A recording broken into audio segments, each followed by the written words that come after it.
Good morning, student. Last Monday, we will learn your chapter number 23, infectious disease and how to prevent them. We learn in part 1. Now, today we learn your chapter number 23, infectious disease and how to prevent them, part 2. Last Monday, we will learn infectious disease, म्हणजे संसर्गजन्य रोग. So the spread of infectious disease म्हणजे रोगप्रसार कसा होतो. The spread of disease through the air म्हणजे हवेमार्फत कोणते आजार होतात. Then the spread disease through the water म्हणजे पाण्यामार्फत कोणते आजार होतात. The spread disease through the food अन्नामार्फत कोणते आजार होतात. पुढे the spread disease by the insect. Now today we learn the spread disease by the spread disease by the insect. आता today we learn last Monday we will learn your chapter number 23 part 1. आपण मागच्या आठवड्यात 23व्या धड्यातला भाग पहिला बघितलेला होता की त्याच्यामध्ये संसर्गजन्य रोग कसे कोणते आणि ते कसे प्रसार होतात. मग ते कोणत्या माध्यमातून हे रोग प्रसार होतात ते आपण बघितलं होतं की पहिला हवेमार्फत होणारे रोग. मग हवेमार्फत होणारे रोग आपण बघितलेले, ट्युबरक्युलोसिस बघितलेला, त्याचप्रमाणे स्वाईन फ्लू हे जे रोग आहेत ते कशामार्फत होतं ते तर हवेमार्फत होत होते. बरोबर आहे की नाही. त्याच्यानंतर आपल्याला पुढचं बघा की पाण्यामार्फत the spread disease through the water म्हणजे एकाच तलावामध्ये किती जण किती क्रिया करत होत्या ते आपण चित्राद्वारे आपण बघितलं. आणि त्याच्यामध्ये की पाण्यामार्फत कोणते आजार होतात तर पाण्यामार्फत टायफॉइड, कॉलरा, जुलाब ह्यासारखे आतड्याचे रोग होतात. कारण काय होतं की हे जे रोगजंतू आहेत ते आतड्यामध्ये जाऊन बसतात आणि मग ह्यासारखे पाण्यामार्फत आजार होतात. त्याच्यानंतर आपण बघितलेलं आहे की अन्नामार्फत कोणते आजार होतात की उघड्यावरचं अन्न आहे किंवा आपण कुठे बाहेर खायला जातो हॉटेलमध्ये वगैरे तिथल्या अस्वच्छतेमुळे कोणते प्रकार होतात. कारण समोरच्या हॉटेलचं एक पिक्चर दिलेलं होतं, चित्र दिलं होतं. त्या चित्रामध्ये हॉटेलमधल्या वस्तू किती गलिच्छ होत्या आणि तिथलंच आपण जाऊन खाल्ल्यानंतर आपल्याला दूषित अन्न खाल्ल्यामुळे कोणते आजार होतात तर तिथे दूषित अन्न खाल्ल्यामुळे गॅस्ट्रो होतो, डायरिया ह्यासारखे आजार होतात असं आपण बघितलेलं होतो. Now today we learn the spread by the insect. आता आज आपल्याला कीटकामार्फत होणारे कोणते आजार आहेत ते बघायचे आहेत. बघा इथे दिलेलं आहे, you may aware that one can get malaria from the bite of the certain kind of the mosquito. आपल्याला मलेरिया आजार होतो. हा मलेरिया कसा होतो, हिवताप, मलेरिया म्हणजे हिवताप. हा आजार एका कीटकामार्फत होतो. मच्छर म्हणजे जे डास आहे त्या डासामार्फत आपल्याला त्या कीटकामार्फत होतो.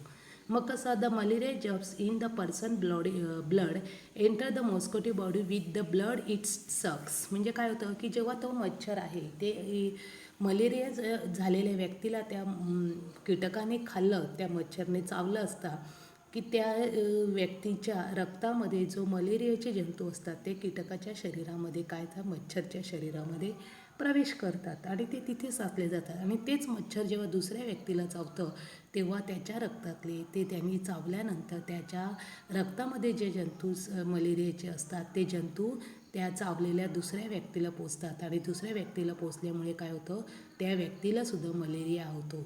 Insect like mosquito and flea spread disease म्हणजेच काय की डास आणि पिसवा ह्यासारखे कीटक काय करत असतात, रोग प्रसार करत असतात.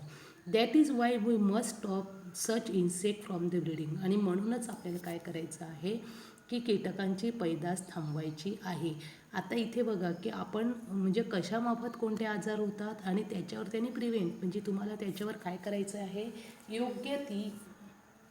त्याच्यावर तुम्हाला योग्य ती कारवाई करायची आहे, मग योग्य ती काळजी घ्यायची आहे असं दिलेलं आहे. आता स्प्रेड टू डिसीज बाय म्हणजे ह्याच्यामुळे काय होतं की आपण काय करायचं आहे, आजूबाजूला मच्छर होणार नाही त्याची काळजी घ्यायची, दक्षता घ्यायची. म्हणजेच आजूबाजूला कुठे पाणी साचवून द्यायचं नाही. आता डेंग्यू हा सुद्धा मच्छरचाच आजार आहे, मच्छरामुळे कीटकामुळे होतो. आणि डेंग्यू हा पाणी काय स्वच्छ पाण्यामध्ये म्हणून सांगितलं जातं ना शासनाने अनेक प्रसार माध्यमातून आपल्यापर्यंत पोहोचलेले आहे की आपल्या बाजूला जी रिकामी भांडी असतात, जुने फेकलेले टायर असतात, नारळाच्या करवंटी असतात, त्याच्यामध्ये पावसाचं पाणी साचवून द्यायचं नाही आणि ते पाणी साचल्यावर त्याच्यावर काय होतं, डेंग्यूसारख्या मच्छरांची पैदास होते. तो मच्छर आहे ते मच्छरांची पैदास होते आणि मग तो डेंग्यूसारखा आजार काय होतो त्या पसरला जातो. म्हणजे आपल्या आरोग्याविषयी काळजी घेण्यासाठी शासनसुद्धा तितकंच काय आहे, तत्पर आहे आणि तोही त्या पद्धतीने शासन आपल्याला सहकार्य करत असते, योग्य वेळी योग्य मार्गदर्शन करत असतात. आपण बऱ्याचशा गोष्टी ह्या मार्फत बघितलेल्या आहेत. आता पुढे आपल्याला बघायचं आहे spread to disease by direct contact. आता डायरेक्ट कॉन्टॅक्ट म्हणजे काय, प्रत्यक्ष संपर्क केल्यामुळे कोणते आजार होतात बघा. रिंगवॉर्म म्हणजे नायटा, स्कॅबीज म्हणजे खरूज, are disease that affect the skin. म्हणजे नायटा आणि खरूज ह्यासारखे आजार हे काय येतात, डायरेक्ट एकमेकाला स्पर्श केल्यामुळे होतात. There germs are found on the skin. म्हणजे त्यांचे जंतू हे कुठे, त्यांच्या त्वचेवर सापडतात. बघा, if someone else come to contact with the skin of a person having this disease or wear his cloth that the person can get skin disease to.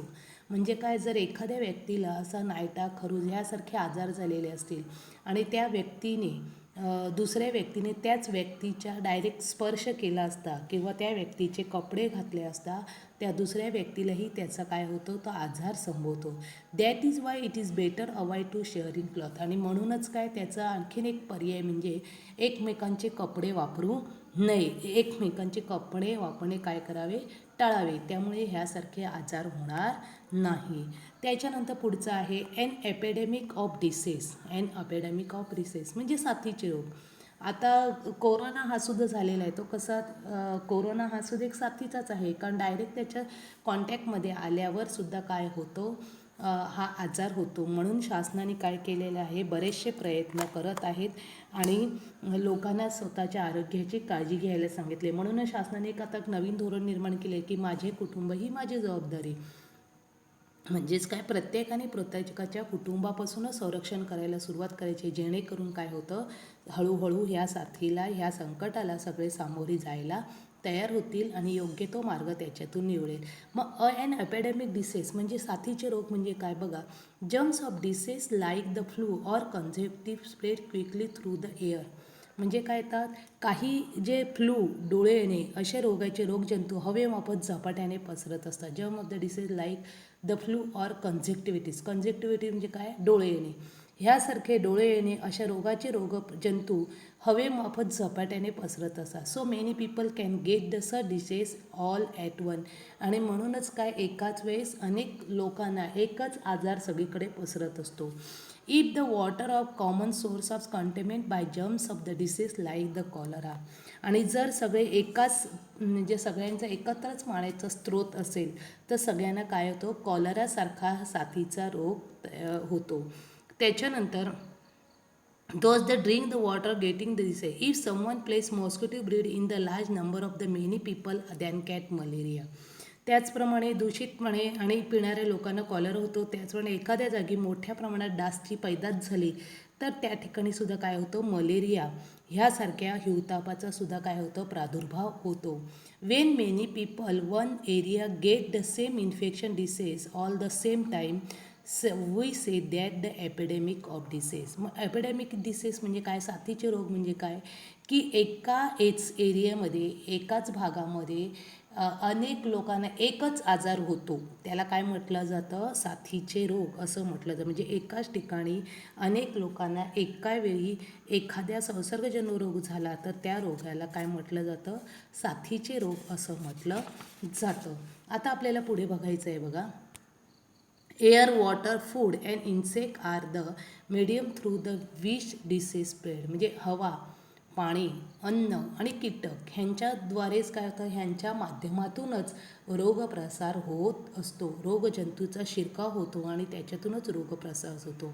Hence if everyone takes care the ensure that the germs do not enter our food, water or air and prevention the breeding insect that spread disease, so it is possible to prevent the disease from becoming an epidemic. For that is important for all urge make cleanliness and habit. म्हणजेच काय की पाण्यामार्फत रोगजंतूचे शिरणार नाहीत ह्याची सर्वांनी काळजी घेतली पाहिजे. त्याचप्रमाणे रोगप्रसार करणाऱ्या कीटकास पैदास रोखली तर रोगप्रसार टाळता येतो.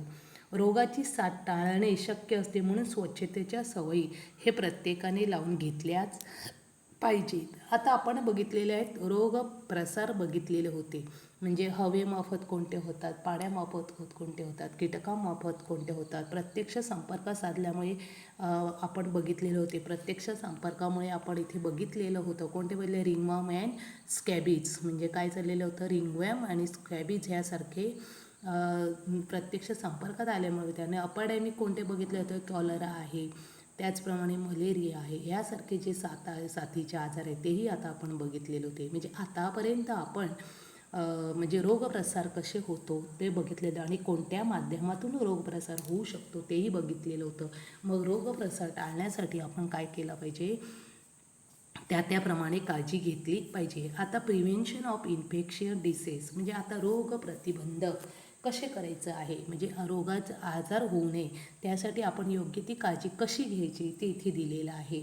रोग होऊ नये म्हणून केलेल्या उपायांना आता बघा, why should you not go to school if anyone have conjunctivitis. जर एखाद्याला डोळ्याले, कंजक्टिव्हिटीज म्हणजे काय, डोळ्याने, तर त्या व्यक्तीने शाळेत जाऊ नये. का? कारण conjunctivitis germs are spread from to the air, म्हणजे ह्या कंजक्टिव्हिटीचे जे जंतू आहेत ते कुठे पसरतात, तर हवेमध्ये पसरत असतात आणि हवेमध्ये पसरल्यामुळे काय होतो, हा आजार होऊ शकतो. आता बघा, to prevent the disease from spreading through the water it is a purify at the water works. बघा, म्हणजे आपण काय करायचं आहे, पाण्याद्वारे होणारे रोग प्रसार टाळण्यासाठी जलशुद्धीकरण केंद्रामध्ये काय करायचं आहे, निर्जंतुकीकरण पाण्याचं करायचं आहे. आणि पाण्याचं निर्जंतुकीकरण करण्यासाठी म्हणजे आपल्याला काय करायचं आहे, bleaching powder and adding community source of water like kill germs the water safe drinking. म्हणजे त्या पाण्यामध्ये काय टाकायचं आहे, ब्लिचिंग पावडर टाकायची आहे, त्यामुळे त्या पाण्यामध्ये जे जंतू असतील ते मरून जातील. When there is an epidemic gastro jaundice people had advise to boil water for drinking. जेव्हा गॅस्ट्रो म्हणजे जुलाब होणे, त्याचप्रमाणे जॉन्डिस म्हणजे कावीळ ह्यासारखे आजार होतात, कारण हे पाण्यामार्फत होतात, बरोबर आहे की नाही. मग ते जेव्हा अशा आजाराचे प्रसार, त्यासाठी लोकांना सूचना काय दिलेली आहे की प्रत्येकाने बॉईल वॉटर प्यावे, म्हणजे उकळलेले गरम पाणी प्यावे. To prevent mosquito from breeding we must ensure that no stagnant water in the surrounding. आणि मच्छरांची पैदास होऊ नये यासाठी काय करायचे, आपल्या आजूबाजूला कुठे स्ट्रेनेज म्हणजे पाणी साचू नये, साचलेल्या पाण्यात डासांचे पैदा होऊन आजूबाजूला कुठे पाणी साठवून देऊ नये. But if it is not possible insecticides have to use thus disease like malaria can be prevented.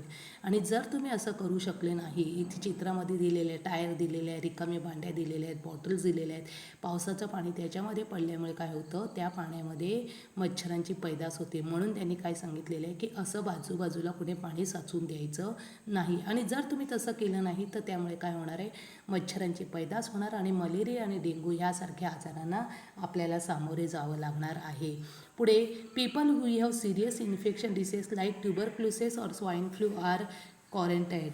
म्हणजे बघा की त्याचप्रमाणे क्षयासारखे संसर्गजन्य रोगांची लागण झालेल्या रुग्णांनी स्वतंत्र जागी ठेवण्यात येते. बघा, there are separate ward in hospital for people with infection. आणि लोकांना आजार होऊ नये म्हणून अशा लोकांना एक वेगळ्या अशा स्वतंत्र खोलीमध्ये काय केलं जातं, क्वारंटाईन म्हणजे स्वतंत्र अशी खोली दिली जाते. बघा, हे पूर्वीपासूनच सांगितलेले आहे, कारण कोरोना हा सुद्धा एक आहे महामारी आहे आणि हा सुद्धा साथीचा रोग असल्यामुळे त्याचे जम्स हे काय होतात, एकमेकांच्या जवळ आल्यामुळे सुद्धा होतात, स्पर्श केल्यामुळे होतात. म्हणून काय सांगितलेलं आहे की अशा व्यक्तीने काय करायचं आहे, स्वतःला क्वारंटाईन राहायचं आहे, स्वतःला स्वतंत्र खोलीमध्ये राहून घ्यायचं आहे. Dishes and cloth utensils used by. बघा इथे दिलेलं आहे, बघा, dishes cloth and utensil used by the patients are wash with germicidal. म्हणजे एक क्षय रोग आणि ट्युबरक्युलोसिस म्हणजे ह्यासारखे झालेल्या ह्या लोकांचे काय केले जातात, त्यांचे कपडे आणि भांडे निर्जंतुकीकरण केले जातात. The spit of a person who has a tuberculosis collected in the vessel and covered with the germicidal like phenol. म्हणजे जो क्षयरोग झालेला असेल त्या व्यक्तीची थुंकीसुद्धा एका भांड्यात जमा केली जाते आणि त्याच्यावर काय केलं जातं, फिनेलने निर्जंतुकरण केलं जातं. बघा, जर्मेटिकल लाईक फिनेल टाकून त्याच्यावर ते निर्जंतुकरण. Such precaution help to prevent disease from the spread to other. आणि ह्याच्यामुळेच काय होतं की दुसऱ्यांच्या आरोग्याची त्याच्यामुळे योग्य ती खबरदारी घेतली जाते, काळजी घेतली जाते. To prevent the spread of the disease through the air, people should cover the mouth with sneeze or coughing and avoid speaking in the bold. म्हणजे हवेमार्फत जे रोग होतात, म्हणजे एखाद्या व्यक्तीला सर्दी झाली असेल, खोकला झाला असेल, त्यांनी रस्त्यावरून थुंकणं टाळायचं आहे. आणि त्याचप्रमाणे तोंडावर काय करायचं आहे, कवर, म्हणजे आता आपण मास्क वापरतो ना, तसं त्या व्यक्तीने काय करायचं आहे, मास्क वापरायचं आहे. It is necessary to be with such a patient a mask should be worn and cover nose and mouth. त्यांनी काय करायचं आहे, आपल्या नाक आणि तोंडावर काय करायचं आहे, मास्क वापरायचं आहे. If someone in the family get an infection disease, आपल्या कुटुंबातल्या एखाद्याला संसर्गजन्य रोगाचं काय झालेलं असेल, तर प्रादुर्भाव झालेला असेल, the government health department should be inform so necessary step for preventing the spread disease like can taken. मग काय होतं, असे केल्याने रोगाची लागण इतरांना होऊ नये त्यासाठी आरोग्य खात्याने जे काही आपल्या हिताचे नियम सांगितलेले आहेत त्याचा आपण योग्य तो वापर करायचा आहे, योग्य ती काळजी घ्यायची आहे, त्या पद्धतीने आपण त्या नियमांचं पालन करायचं आहे. आता measure of preventing the spread disease. आता पुढे आपल्याला बघायचं आहे वॅक्सिन म्हणजे काय, लसीकरण. आता लसीकरणाविषयी बघायचं आहे. When there is an epidemic of disease does every person in the area get disease. एखाद्या रोगाचं साथ येते तेव्हा त्या प्रत्येकाला काय होतो, रोग होतोच का. When disease producing microorgan enter the body, जेव्हा रोगजंतू शरीरात प्रवेश करतात, the body defences are fight the germs, तेव्हा काय होतं, शरीरामध्ये जंतूविरुद्ध लढा देते, म्हणजेच काय होतं, रोगप्रतिकार. दॅट इज वाय, बघा, त्यामुळे काय होतं, that is why the many time we do not get disease even germs enter the body. आणि म्हणूनच काय होतं, बहुतेक वेळा असे रोगजंतू आपल्या शरीरात आले तरी काय होतो, आपल्याला त्याचा प्रादुर्भाव होत नाही. कारण काय असतं, आपल्या शरीरामध्ये प्रतिकारशक्ती तेवढी असते. Another way to prevent disease like vaccine, रोग प्रतिबंधाचा आणखीन एक उपाय म्हणजे लसीकरण होय. Our body develop resistance to particular disease if we are vaccine against it. म्हणजेच काय, तो लसीकरण शरीरात ठराविक रोगविरुद्ध प्रतिकारक क्षमता निर्माण विकसित करते. Soon after a baby born she is given to tuberculosis vaccine. म्हणून जेव्हा छोटं बाळ जन्माला येतं तेव्हा त्याला क्षयरोगाचं एक वॅक्सिन म्हणजे क्षयरोगाची सुद्धा काय केली जाते, लस टोचली जाते. वेन द बेबी 1.5 months, जेव्हा तो 1.5 महिन्याचा होतो, she is given a vaccine against diphtheria. Diphtheria म्हणजे काय, घटसर्प, ह्या आजाराचा सुद्धा काय केला जातो, 1.5 महिन्यानंतर पुन्हा लसीकरण झालं ते. हुपिंग कफ म्हणजे काय, डांग्या खोकल्याची. अँड टिटन्स इन पोलिओ, आणि धनुर्वात आणि पोलिओ ह्याचेसुद्धा त्यांना डोस दिले जातात. 2 more doses of the vaccine are given in the interval of 1 month.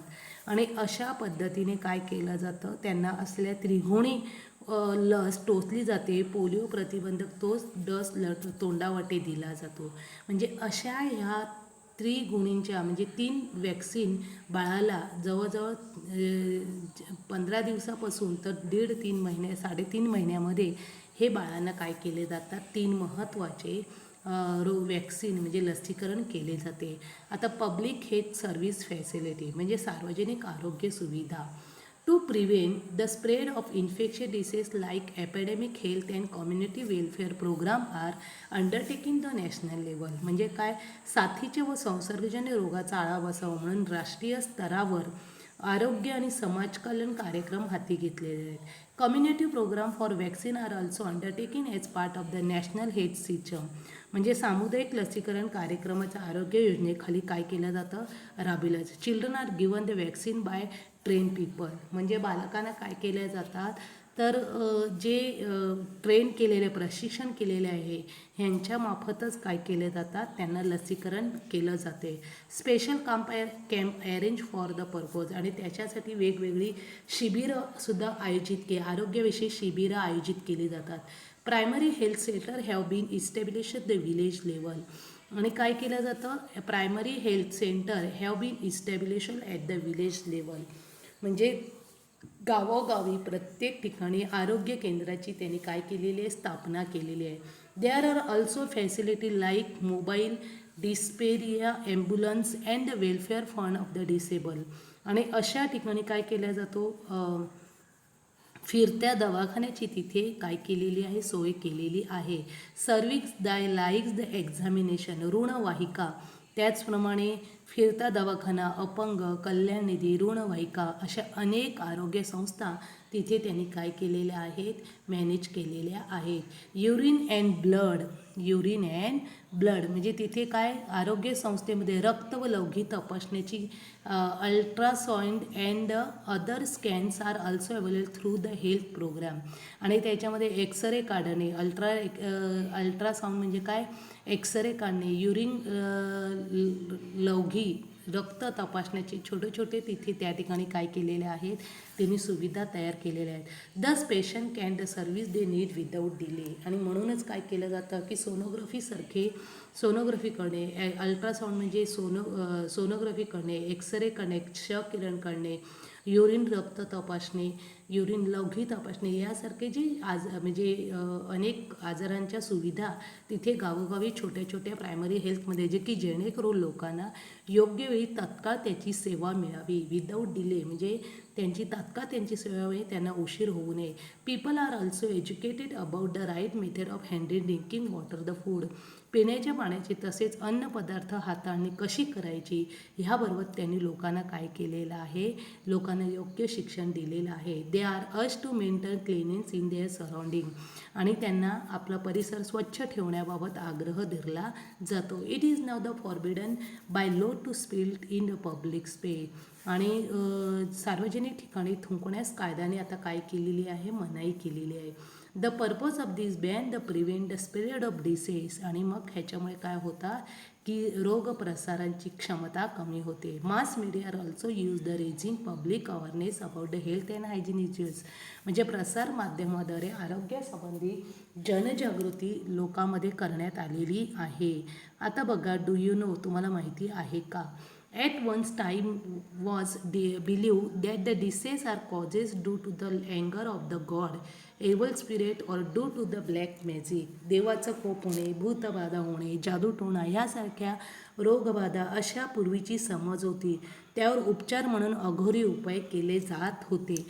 हे रोग हे सूक्ष्मजीवांमुळे होतात असं शास्त्रज्ञांनी संशोधन करून शोधून काढलेले आहे. आणि पूर्वीच्या समजुती आता खोट्या आहेत हेही त्यांनी दाखवून दिलेलं आहे.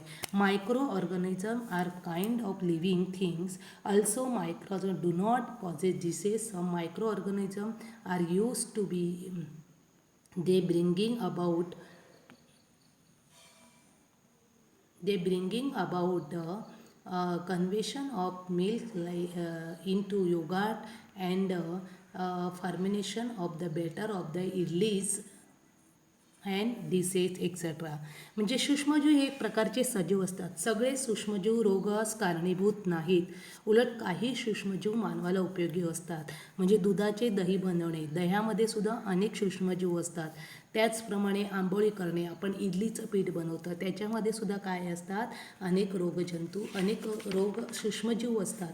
मग ते सूक्ष्मजीव काही माणसाला घातक नसतात. आता ऑलवेज रिमेंबर, नेहमी लक्षात ठेवायचं काय, cleanliness and balance diet and are the vaccine are installative for the prevention effect disease. म्हणजे स्वच्छता, संतुलित आहार आणि लसीकरण हे रोगप्रसाराचे मुख्य आधार काय आहे, रोगप्रतिबंधकाचे मुख्य आधार आहे. क्लिनिनेस स्वच्छतापणा, बॅलन्स डाएट म्हणजे काय, संतुलित आहार, अँड वॅक्सिन आर इन्स्टंट आणि काय त्याचप्रमाणे लसीकरण हे काय आहे की रोगप्रतिबंधासाठी योग्य मुख्य आधार आहे. आता व्हॉट वी लर्न, आपण इथे काय शिकलो, disease causes by micro organism are called infection disease. जे रोग सूक्ष्मजीवामुळे होणाऱ्या रोगास संसर्गजन्य असे रोग म्हणतो.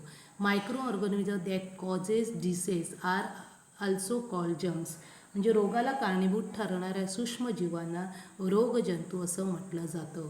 Every infection disease is causes by specific micro organism. म्हणजे काय की प्रत्येक रोगाचा एक विशिष्ट असा रोगजंतू असतो. Infection disease spread through water, food, air by direct contact or through insect bite.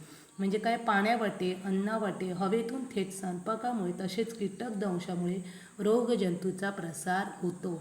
If care is taken to prevent जम्प entering the body, the spread of disease can prevent. रोगजंतू शरीरात शिरणार नाहीत ह्याची काळजी घेतल्यास रोग प्रतिबंध होत नाही. If many people in a place get disease at the same time it is called ॲपिडेमिक.